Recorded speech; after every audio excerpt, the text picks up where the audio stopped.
Shalom. Running mates. At first glance, the Torah's instruction, "You shall not plough with an ox and a donkey together," seems to belong to an ancient agricultural world far removed from our lives. But as with so many mitzvot, the verse carries lessons that reach far beyond the field.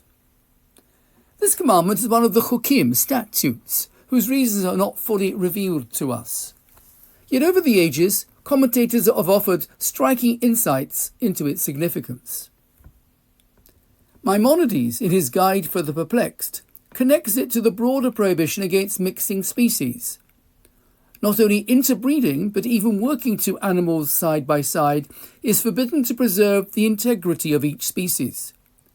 The ox and the donkey are mentioned simply because they were the farmer's most common companions. The Zohar takes a more practical view. Each animal is harmless alone, but harnessed together they can become dangerous. For reasons of safety, the farmer must not put them under the same yoke. The Baalei HaTosafot of medieval France offer a more human explanation. The ox chews the cud long after it has eaten, while the donkey digests its food in one go. When the donkey sees the ox still chewing hours later, it may feel jealous. Why is he still eating while I have nothing? Even animals, they suggest, are not immune to envy.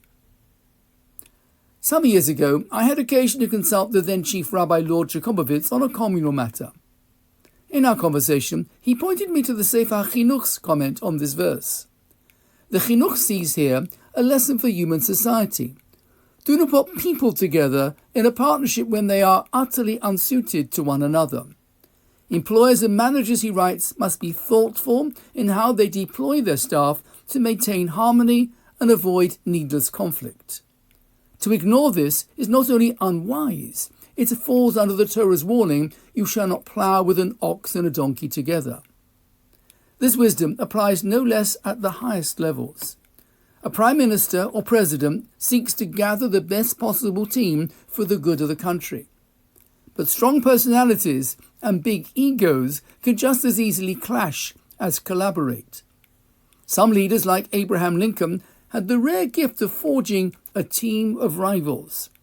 Others, with less skill, will be well advised to heed the Torah's counsel: those harnessed together must be able to pull in harmony, not in conflict. And perhaps that is a lesson for all of us. Whether in our workplaces, our communities, or even in our families, we are constantly creating teams in harness. The Torah invites us to think carefully about how we bring people together so that our partnerships, rather than breeding friction, can plough the soil of life with strength and peace. Shabbat Shalom.